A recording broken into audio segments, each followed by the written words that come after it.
Bonjour, chers journalistes. Bonjour, chers camarades ici présents. Ce matin, nous sommes donc face aux internautes, face à tous les amis de la Côte d'Ivoire, face à la nation,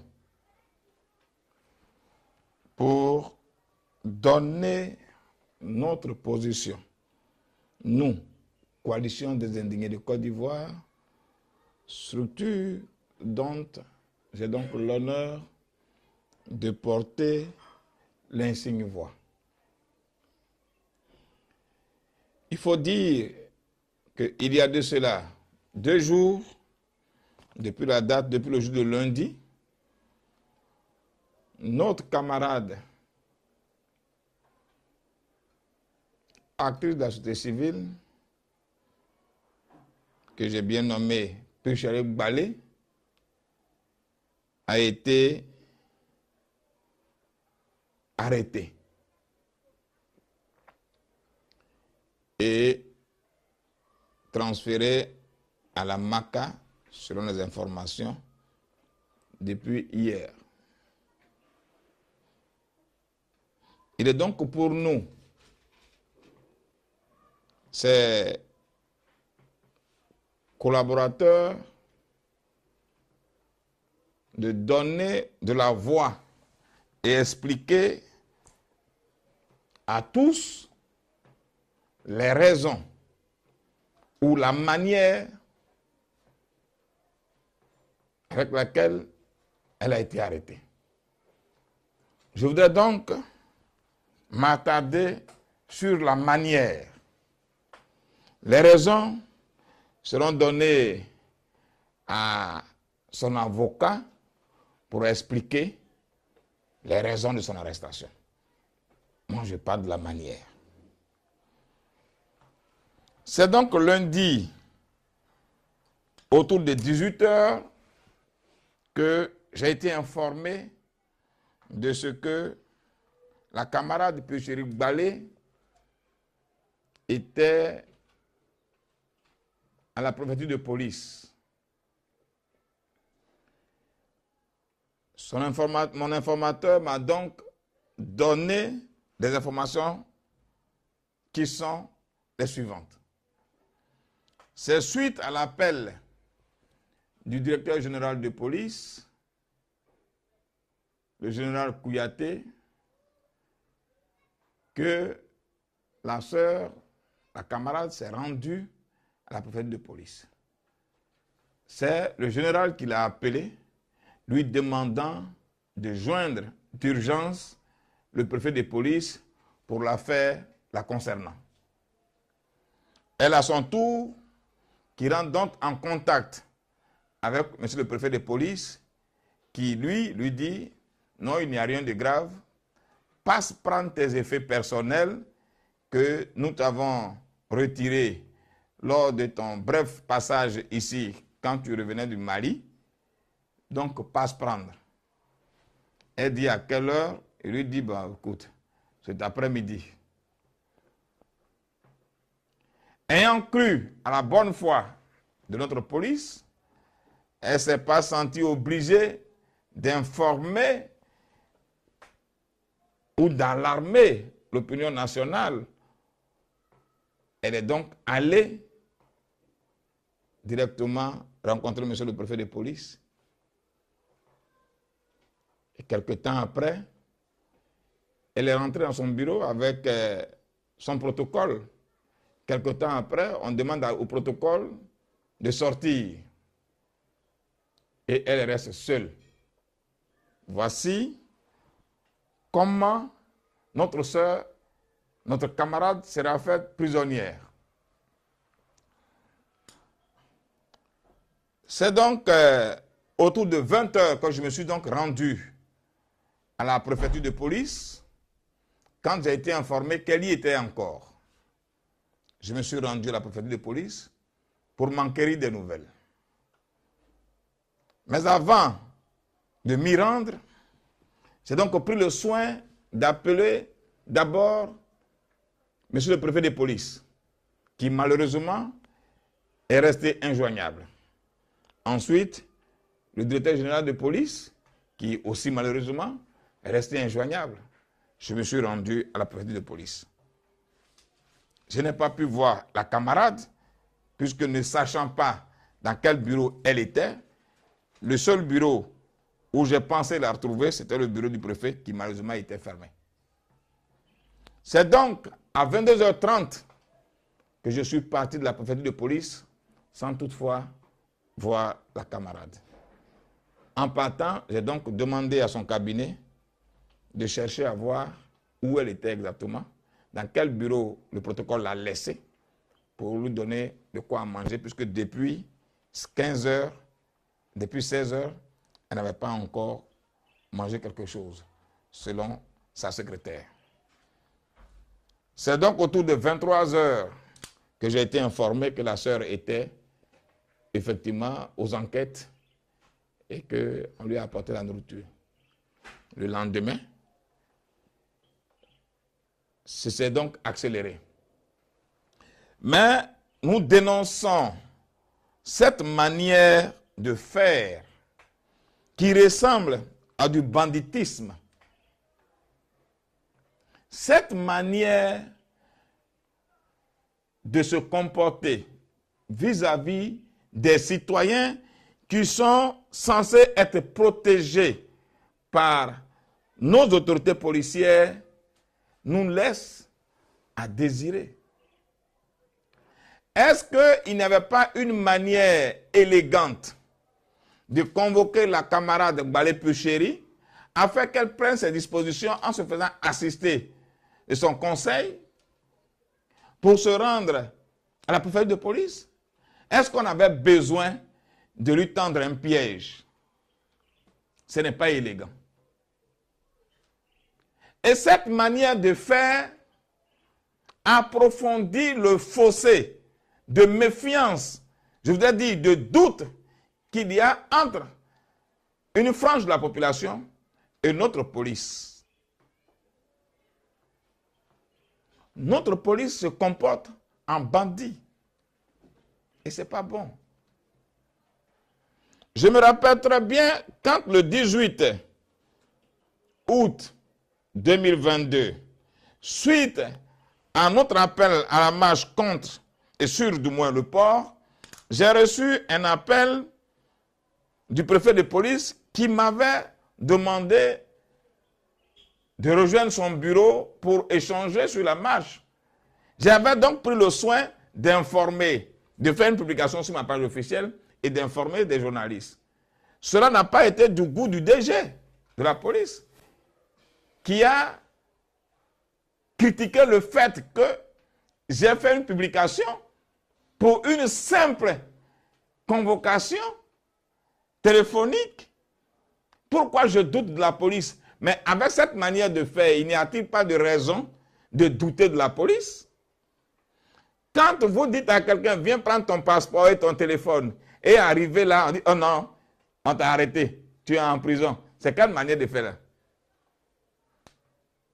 Ce n'est pas joli. Et je le dis parce que la police n'est pas à ses premiers faits. Le 13 septembre 2015, j'avais été enlevé de chez moi sans convocation, sans mandat, frappé copieusement par ces 8 gros gaillards qui sont venus en mission, frappé copieusement, m'ont frappé, menotté dans le dos et m'ont jeté dans le coffre d'une voiture. Notre police, nous demandons qu'elle soit républicaine. Quand on est républicain, on est au service de tous. On protège la population, le citoyen, autant que le territoire. C'est ça. Ce sont donc les citoyens et les territoires qui sont au centre de leurs préoccupations. Mais nous constatons que parmi ces citoyens-là, il y en a qui n'ont pas droit à leur protection, et il y a d'autres qui ont droit à leur protection. Ce n'est pas cela être républicain. Ce n'est pas cela être républicain. La manière avec laquelle la camarade Balé Purchéry a été faite prisonnière aujourd'hui n'est pas élégante. Nous dénonçons cette voyousie policière avec laquelle notre police procède aux enlèvements.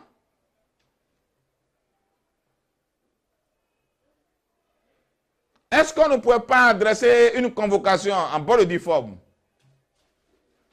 à la camarade Balé Purchéry? Est-ce qu'on ne pourrait pas l'appeler pour dire viens avec ton conseil parce que nous allons t'auditionner? Mais viens prendre ton passeport. Et elle arrive naïvement et elle est mise aux arrêts. Ce n'est pas joli. La société civile,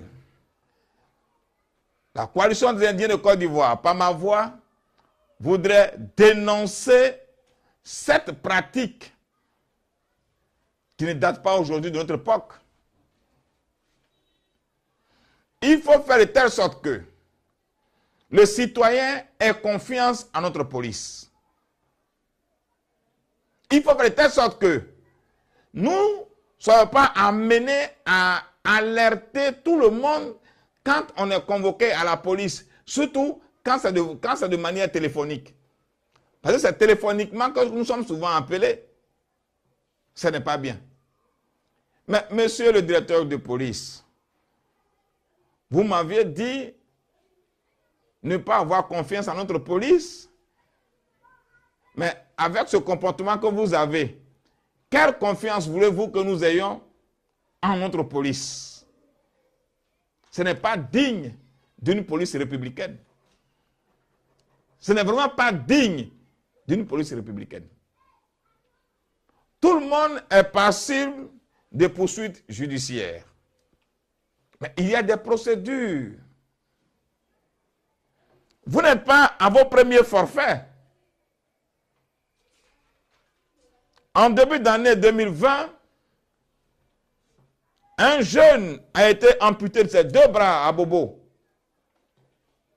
Pendant que la police ne s'est même pas rendue sur les lieux pour demander comment s'est passé, comment sont déroulés les faits, elle s'est précipitée à faire un communiqué accablant l'innocent, disant que c'est un brouteur, c'est donc un règlement de compte. Mais diantre.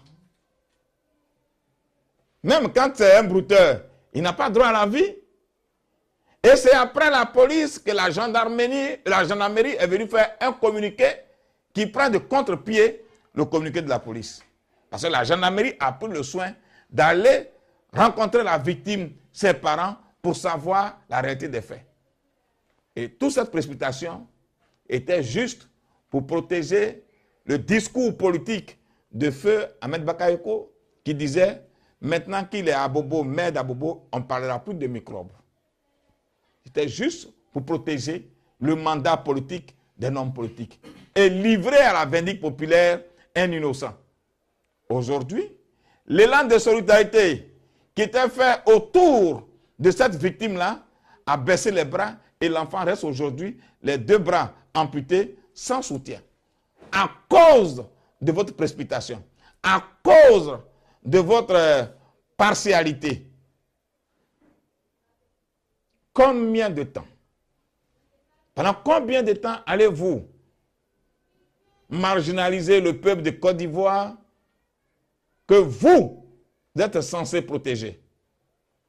Pendant combien de temps notre police va-t-elle se laisser instrumentaliser contre les leaders d'opinion, contre toute personne qui ne verrait pas dans le même sens que le parti au pouvoir? Nous dénonçons cette manière injuste d'agir et d'interpeller les citoyens. Il serait souhaitable que notre police contribue à la cohésion sociale. Il serait souhaitable que notre police contribue à ressouder le tissu social très fracturé. Malheureusement, elle a choisi le camp de l'oppresseur. Et nous ne saurons nous taire sur cette manière d'agir.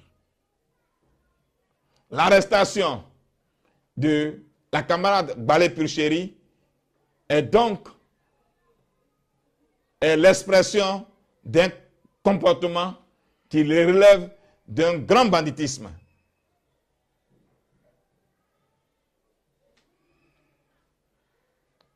Elle aurait été convoquée simplement avec une convocation en bonne et due forme et qu'il n'aurait pas eu tout ce vacarme autour de son arrestation. C'est cela, un état de droit.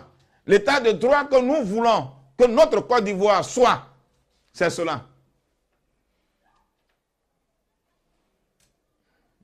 Nous n'avons pas digéré cette manière de faire. Le jeu démocratique dont on parle, tout le monde, particulièrement le parti au pouvoir, c'est d'une part la majorité présidentielle, d'autre part l'opposition, et au centre la société civile. Mais si chaque fois que la société civile ouvre la bouche, elle doit être intimidée, menacée et jetée en prison, il y a de quoi à s'interroger. Dans quel pays sommes-nous? De quelle démocratie parlons-nous? L'ensemble de la société civile ivoirienne, soucieuse de la paix et de la stabilité de notre pays, exige que notre camarade Balé Purchéry soit libéré. Qu'elle soit libérée. Il y a des cas très graves ici en Côte d'Ivoire portant détournement de centaines de milliards qui, aujourd'hui, n'ont pas conduit ces personnes-là en prison. Pourquoi quand c'est le peuple qui est lésé? Pourquoi quand c'est le peuple qui est mis en cause? On ne fait pas justice. Et quand c'est pour des histoires politiques, que tout de suite, on arrête d'abord et on cherche les faits pour accabler les victimes. Ce n'est pas intéressant.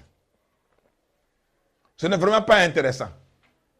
Alors, peuple de Côte d'Ivoire, chers internautes, vous tous qui suivez l'actualité en Côte d'Ivoire et qui suivez ces directs-là, je me suis donc permis, par la voix de la société civile ivoirienne, d'énoncer cette manière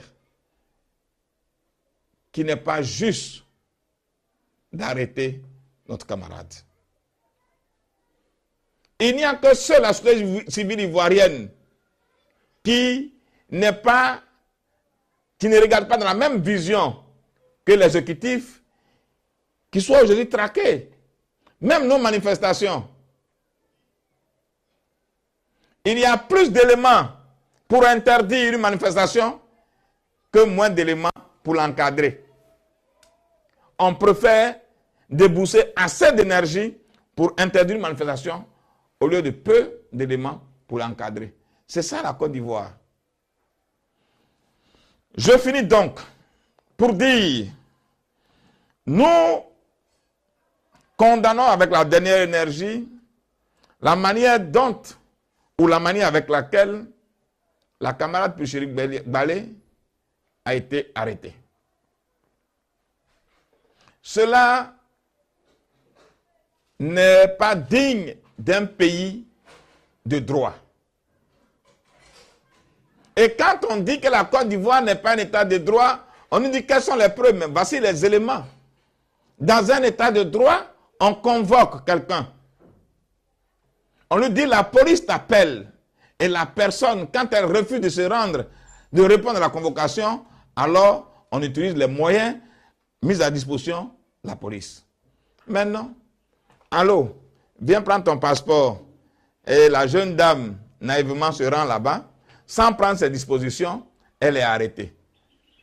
Mais vous savez que les femmes sont dans des conditions où elles ont besoin de prendre soin d'elles à tout moment. Mais elle n'a rien pris. Rien, même de l'eau à boire. Et elle arrive, elle est arrêtée. Vous savez, le jour où je me suis rendu à la prophète de police, j'avais ma bouteille d'eau. Le prophète me dit, mais pourquoi tu as ta bouteille d'eau? Je dis, je n'ai pas confiance en vous. Je n'ai pas confiance en vous, c'est pour ça que je me promets ma bouteille d'eau. Et voici les raisons. Voici les raisons de ne pas avoir confiance en notre police. Et c'est mauvais. Ce n'est pas intéressant. Ce n'est pas élégant. Ce n'est pas juste d'agir de cette manière-là. Voici ce pourquoi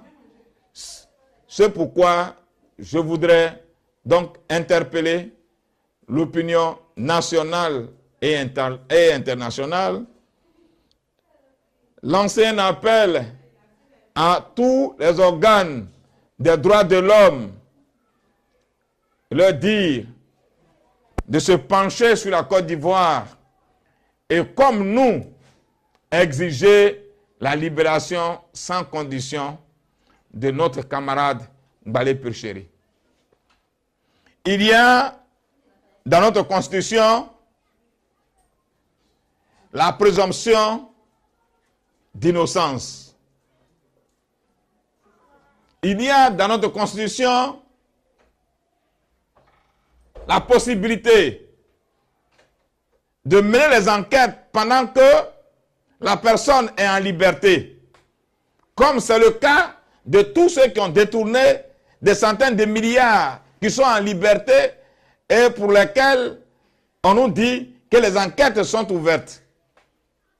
Si notre justice reproche des choses à la camarade Balé Purchéry et que ces choses ne sont pas encore avérées, raison pour laquelle elle n'est pas directement mise en flagrant délit et qu'elle est mise dans un cabinet, au 10e cabinet, pour ouvrir une enquête, nous souhaitons que la camarade Balé Purchéry soit mise en liberté et que les enquêtes puissent être poursuivies du moins. Parce que vous avez déjà en possession son passeport et elle ne pourra pas sortir du pays. Ce serait mieux et ce serait intéressant. Ce serait d'ailleurs juste pour un État qui se veut État de droit. Mais pendant que nous sommes tous mobilisés pour la libération de nos frères et enfants au Mali, vous en faites encore ici en Côte d'Ivoire. Vous faites encore des prisonniers. Mais qu'un Ivoirien soit emprisonné au Mali, qu'il soit emprisonné en Côte d'Ivoire de façon injuste, ce sont les mêmes prisonniers. Pourtant, vous dites pourquoi tout le monde ne se lève pas.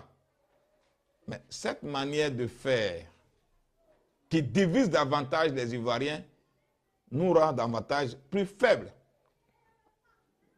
Nous demandons donc la libération pure et simple de la camarade Balé Purchéry.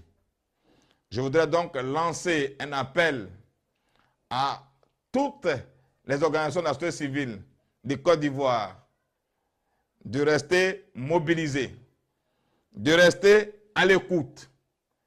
Je voudrais donc lancer un appel à toutes les personnes qui suivent, ces milliers de personnes qui suivent la camarade Balé Purchéry, qui ont de l'admiration pour elle, qui veulent que la Côte d'Ivoire soit un État de droit.